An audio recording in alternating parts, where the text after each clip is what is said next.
What's going on, everybody? Emergency podcast time. Josh Callaway, Tom Green.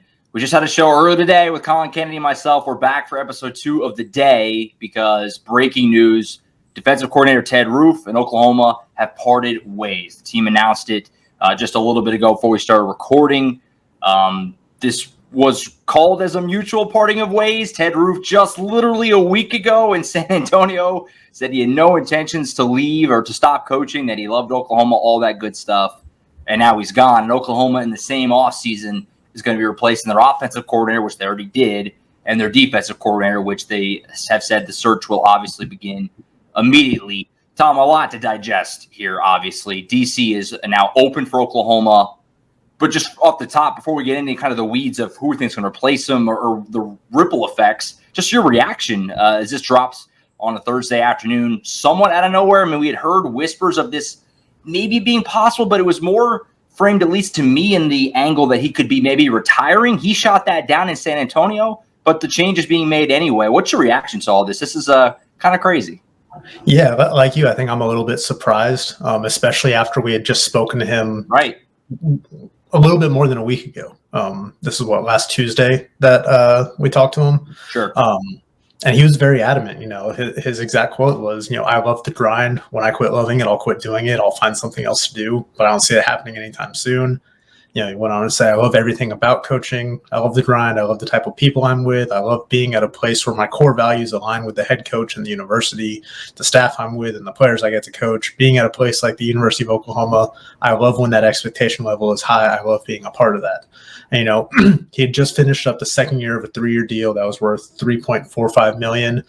So this was going to be a contract year for him. Mm-hmm. Like you said, there was some speculation that maybe he was going to retire. He just turned 60 in December, the same day that, Danny Stutzman announced that he was coming back for his senior season. So It is a little bit surprising, especially again, just given the timing of it all, given what he said last week. He seemed like his heart was still in it.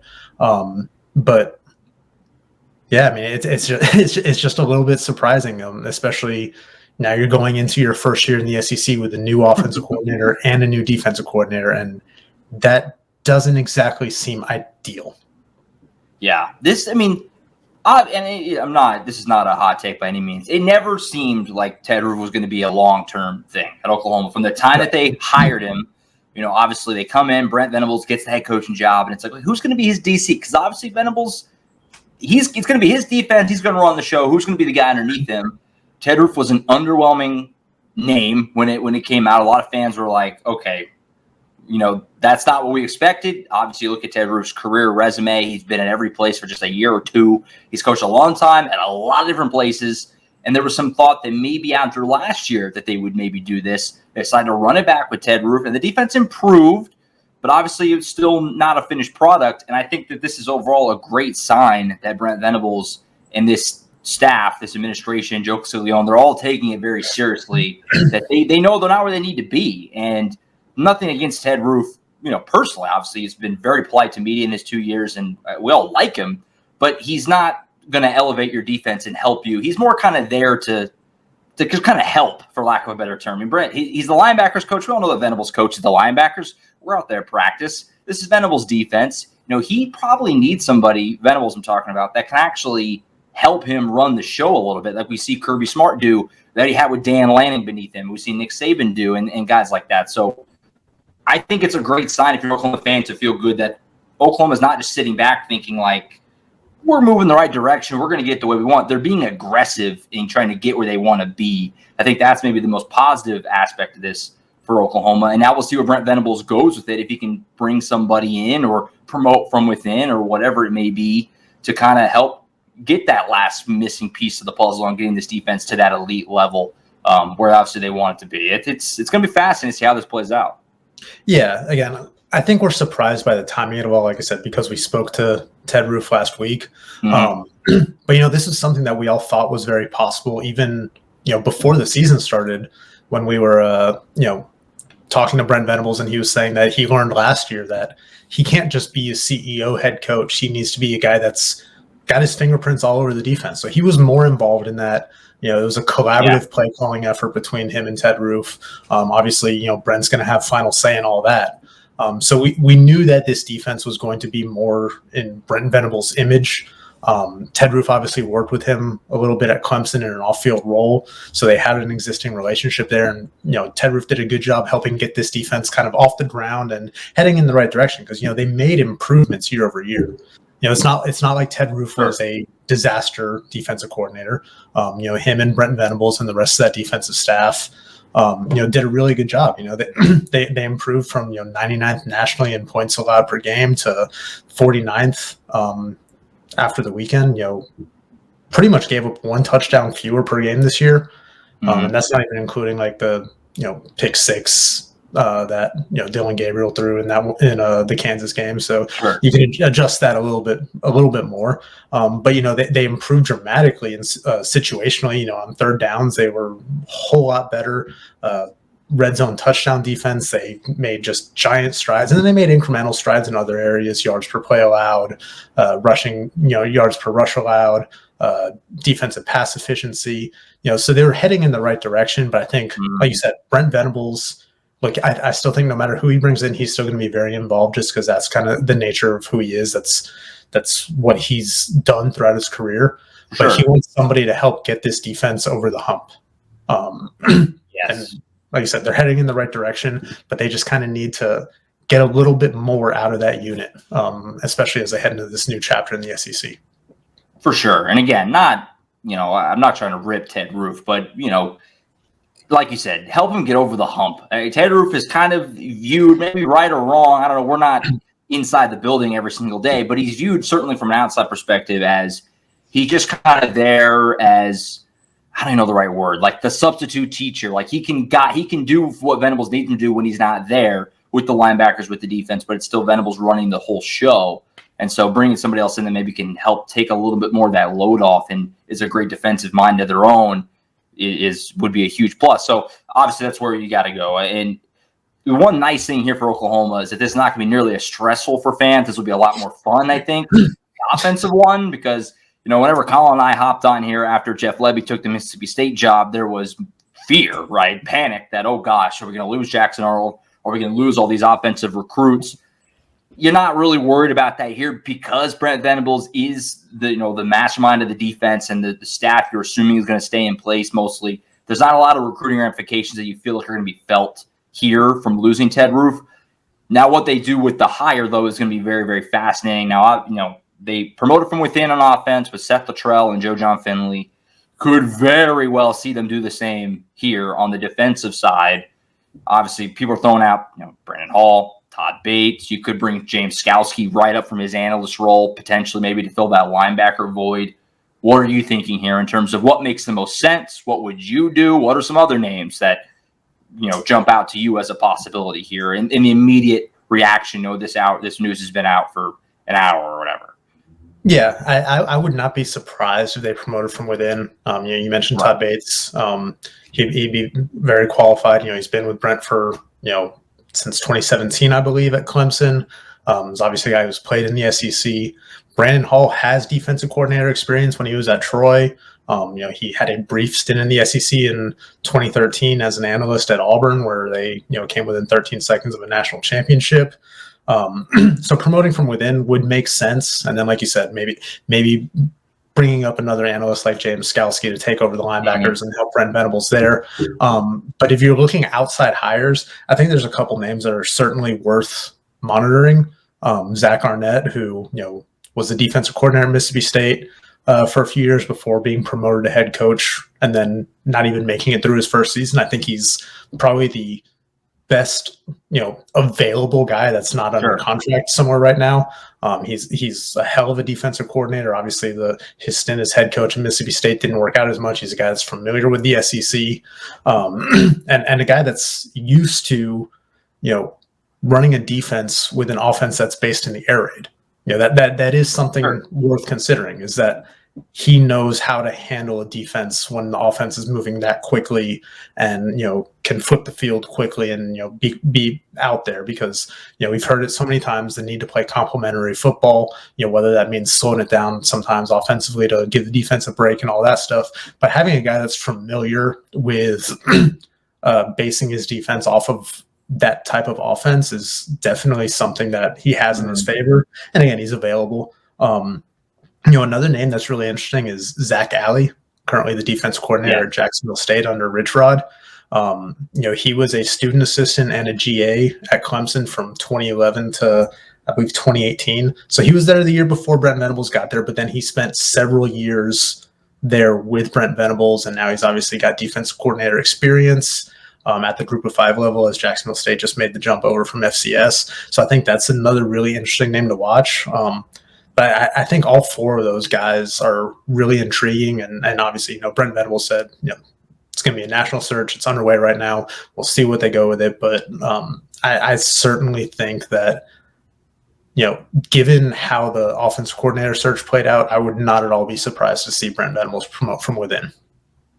For sure. And I imagine if the offensive coordinator search told us anything, they're going to do their due diligence. They may have their favorite right now, maybe Brandon Hall or Todd Bates, but they'll move swiftly. I don't think this will take real long, probably by, a week or 2 at most. They'll probably have this hire in. As far as the outside hires, Zach Arnett seemed, a lot of people are going to jump to that one as that would be a great hire. The only question really would be the fact whoever you bring in, you're not going to change your defensive staff. So they got to be okay with not having their own staff, their own guys, quote unquote. You figure Zach Arnett would probably be fine with that for an opportunity to be the DC under Venables at Oklahoma, but that is something you have to make sure. And then Alley too, even if he's not the DC, I mean, would he give up a DC job to be a position coach? That is a huge jump in terms of the program. Obviously, Jacksonville State to OU. Would he come coach linebackers? Maybe that could be a possibility if you didn't feel like Skowski was ready to take that on. Feels like he probably is, but we'll find out here very, very shortly. But yeah, if you had to put betting odds on it, feels like Brandon Hall or Todd Bates, just keeping it within, just like he did on offense, is probably your most likely, kind of end point here, which I think most OU fans would probably be fine with. So, yeah. Especially, I want to say I wrote this yesterday about the 6, veterans that could have left to, pursue the NFL, but decided to come back. But having that continuity is huge. And obviously, like you said, whoever comes in, the rest of the defensive staff is, probably going to remain intact. But if you promote from within, you're maintaining that continuity. Obviously, all these guys have familiarity with Brent Venables already. And look, nobody's going to overhaul what the defensive system is as long as Brent Venables is the head coach. He's going to have he's going to have his ID, his fingerprints, his hands all over that. So I'm just really intrigued to see where he goes from here. Again, certainly the timing is interesting. But yeah. Yeah, I was going to ask, you kind of touched on a couple times, and we'll wrap up here pretty soon. But the timing of it, are you? How surprised are you that they didn't do this a month ago? Once they weren't in the Big 12 championship game, you have that time before the bowl game. Obviously, Jeff Lebby left, so that's not the same situation. You had to make a hire, you had to do it, but it felt like if you were going to do this, maybe do it then, and you can almost do a trial run with Brandon Hall, or maybe make your hire. Are you surprised they waited till now to do this? And do you think the bowl game, I mean, surely it didn't, but did you think the bowl game had an impact? Like the Arizona throwing it around and then losing that game had any impact on, Ted Rue's future? The timing is a little kind of the odd aspect, I think, of this. I don't think the bowl game really played into it. In my opinion, I mean, the defense played pretty well outside of first quarter. Right. It was really the 6 turnovers on the offense that did them in. Yeah, very good. And obviously the defense, the front 7 had one of its best games of the year with the 5 sacks and just all the pressure that it was able to generate in that game. But I think something worth considering is I believe the annual coaches convention, AFCA convention, I believe that's usually the same week as the national championship game. So the timing there makes sense just because, you have a chance to, if you're going down to that, you can, I'm pretty sure it's in the same site as the national championship game. So it's in Houston this week. You have a chance to go and interview people in person, network, kind of get a feel for some of these outside candidates that you may be considering or maybe, that aren't on your radar yet. So the timing from that standpoint makes sense just because you have this big convention where you can, shake hands and, just again, network and do your due diligence and, get a feel for these people that you might not have a pre-existing relationship with. For sure. It's wild stuff. And like I said, really my overarching takeaway for me is just, Ted Roof just said a little over a week ago, like we said, that he was still planning on coaching. He was happy at Oklahoma. So the fact that Venables made the hard decision here. Ted didn't want to leave unless he was just lying to us, which nobody thinks that. He didn't want to leave. The easy thing would have been to keep him and to keep moving forward, but Oklahoma's being aggressive. Venables made the hard decision here to upgrade and to try and continue to move things forward, not be status quo, but continue to be moving forward going into the SEC next season. I think that's probably the most encouraging aspect of this. If you're an Oklahoma fan, just Venables is making moves. He's not satisfied where they're at. You can sense the urgency coming from the program. The fans have felt the urgency, but to feel it coming from the program, I think, is nice if you're an OU fan. So that's kind of been my overarching thought coming out of this. For you, final thoughts. Just overall, it's kind of stunning. Like I said, there was kind of some rumblings and whispers that had been thrown around that maybe he could retire after this year. But once he said that in San Antonio, we kind of shut our brains off as he's back. And then this happens on a Thursday afternoon. Boom, they drop it themselves. Nobody broke this, by the way. Oklahoma announced this themselves, which is not overly common, it seems like, in today's college football world. Just wild stuff. Yeah, just speaking personally, I cleared my schedule this afternoon because I didn't think anything was going to be going on. I had to take my dogs to the vet for a checkup. Yeah. So of course, naturally, stuff breaks while I'm out handling it. Thankfully, we have a team of people, and James was able to get the hard news while I handled that. And now we're podcasting, and I'll have a hot board up on the site shortly. But like you said, nobody really saw this coming. Certainly, as when it did. But I think, like you said, Brent Venables kind of is being aggressive here. Good enough is not enough is basically what this message is. Even though the defense improved greatly, especially in scoring and some of those situational things, we had a lot of people say at the beginning of the season, going into the season, given how bad Oklahoma's defense was last year, if they were a top 50 unit, they'd be pleased with how things went this season. Oklahoma was a top 50 unit in scoring, even better in some of these other metrics. But Brent Venables is here saying we need to get over that hump. We can't be stagnant. We have to go out and be aggressive and do what we need to do to get this defense where he believes the standard is. That they are chasing the standard, and we've heard it so many times from players on the team. You set the standard so high that you can't attain it. And they're doing what they can to try to attain it this offseason, because this is a pivotal offseason for this program. You can't just kind of flow into the SEC and expect to have the kind of results that you had in the Big 12. It's a much more difficult conference. It's a much more cutthroat conference. You're going to need to step up in many different areas, and Brent Venables is doing what he can to try to take this defense up a notch. It's going to be fun to watch and see how it plays out. Like we said, a lot of pieces back on the defense, like Colin and I talked about just earlier today, with Woody Washington coming back. That defense has got a lot of veterans on it, and now you see where Oklahoma goes with the DC hire, but it could be a lot of excitement around – there already is, but a lot of excitement around these parts about the staff and just the way things are moving for Oklahoma as a program. Another big move. Ted Roof is gone after 2 years. We'll see where he winds up. We'll see how Oklahoma fills the void. Now is a phenomenal time to become a VIP subscriber to Sooners Illustrated, Oklahoma247sports.com. 60% off for a year right now is being offered. So hop on that. You'll be all over the DC search. Those who are around for the OC search knows that we were all over that. Our great Colin Kennedy, our great insider, was fantastic in that, and we were all over that. Eventually, all roads led to Seth Rochelle and Joe John Finley. We'll be all over this one as well. We'll continue to break it down and react to this news more in the coming days, of course, on the Sooners Illustrated podcast. That's it for now. Be sure to check out the site for all the latest. Become a VIP subscriber. Make sure you don't miss a thing, as another coaching search going on for Oklahoma. A DC search now this time is underway. Ted Roof gone to Oklahoma after 2 years. That's it for now. For Tom Green, I'm Josh Callaway. We'll see you guys next time on the Sooners Illustrated podcast.